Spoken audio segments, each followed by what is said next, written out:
En esta consigna se nos propone investigar sobre la utilización del relieve escultórico a través de la historia de las artes visuales. Pero, ¿qué es el relieve? Para Crespi Ferreiro, el relieve es la organización escultórica modelada o tallada trabajada a partir de un plano de sustentación. La superposición de las figuras, los volúmenes y curvas tienden a sugerir tridimensión. El relieve carece de parte posterior. Constituye una de las partes esenciales de la historia de la escultura. Entonces, el relieve, como la imagen, depende de una superficie de fondo y su composición debe extenderse en un plano para que sea visible.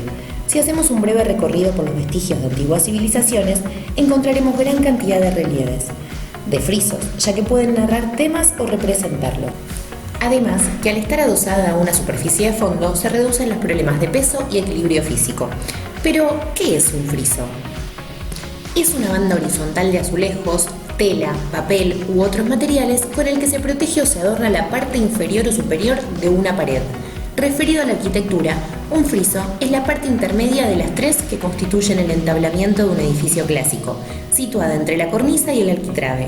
Tiene forma horizontal y generalmente está decorada con esculturas y bajos relieves. El friso puede representar escenas en la secuencia de paneles separados. Los relieves pueden ser abstractos, figurativos o representativos. En el arte griego, los relieves se parecen a una escultura concretada, utilizando el plano de fondo como soporte de las figuras. En cambio, en el Renacimiento se utiliza el plano de fondo como recurso de perspectiva, generando relaciones espaciales para la tridimensión. Las esculturas en relieve más antiguas son el friso de Cap Blanc, datado del 15.000 a.C., el friso de piedra caliza del Roc aux Sourcières, como se pronuncia, del 12.000 a.C., encontrado en Francia, y los megalitos de la era neolítica de ambos lados del Atlántico.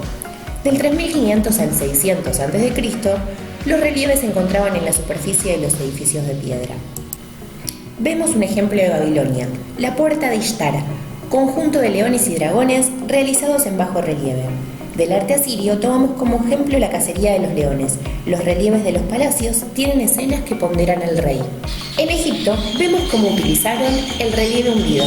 La talla se hunde por debajo del nivel de la superficie y la figura está dentro de una línea de contorno, que enmarca y otorga una sombra pronunciada, haciéndola aún más imponente. En la escultura china podemos observar varias piezas de bajo relieve. La escultura se proyecta solo ligeramente desde la superficie de fondo, aunque en este ejemplo del templo taoísta de Xuanzang, la cabeza del dragón es una fuente que escupe agua y sobresale notoriamente del resto del friso.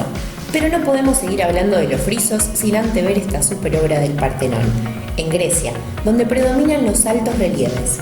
Bienvenidos seamos a la escuela de escultura helenística. Ha llegado el cristianismo y si hay que dar las gracias que sea por su inversión en el arte. Polémicos sus inversores o polémico el fin y la pedagogía para el analfabetismo, sí. Pero bueno, vamos a ver ejemplos del paleocristianismo ubicados entre los siglos II y V.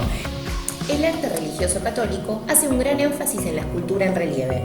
Los super mega relieves que decoran los tímpanos de las catedrales románicas en gran parte de Europa da cuenta de esta prevalencia.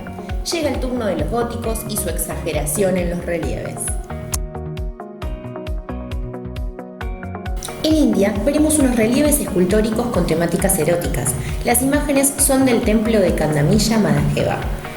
El Renacimiento explota todo el potencial de la perspectiva, como habíamos dicho anteriormente. La Catedral de Florencia. Las figuras del primer plano son en alto relieve y el fondo en bajo relieve, representando así y acentuando también la distancia a la profundidad. Donatello agrega contrastes de textura, un maestro. El manierismo aportó el relieve en estuco, que se cortaba en tiras, se enrollaba entre los extremos y se entrelazaba. Observamos las obras de Francesco Primaticcio y Rosso Fiorentino. El éxtasis de Santa Teresa está acompañado en su lugar de exposición por relieves de tamaño real en las paredes que representan la presencialidad en la escena.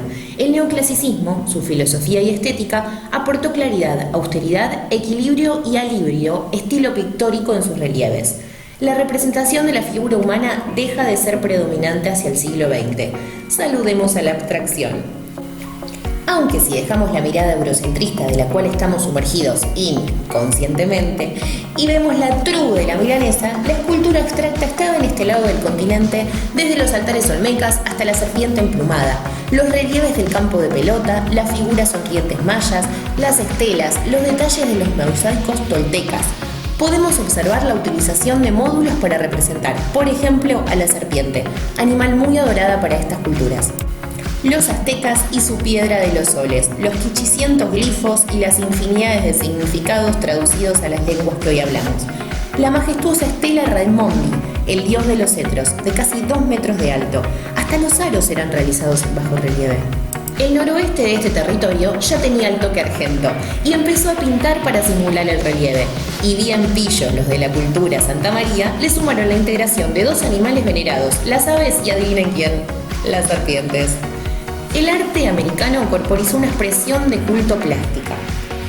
Observemos en el Amazonas, en Perú, el Purun Yacta.